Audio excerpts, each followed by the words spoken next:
মনে পড়ে যায় আমার হীরামোহনের কথা।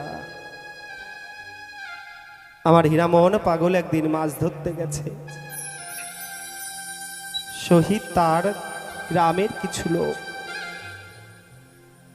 সকাল থেকে মাছ ধরছে, কেউ একটাও মাছ পায় না।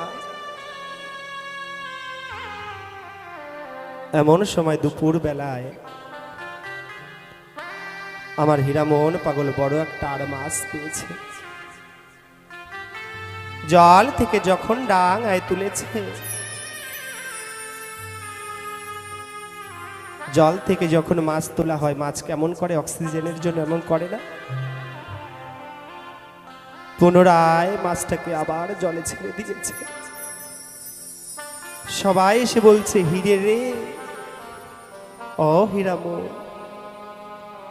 সকাল থেকে আমরা একটা মাছ পাচ্ছি না।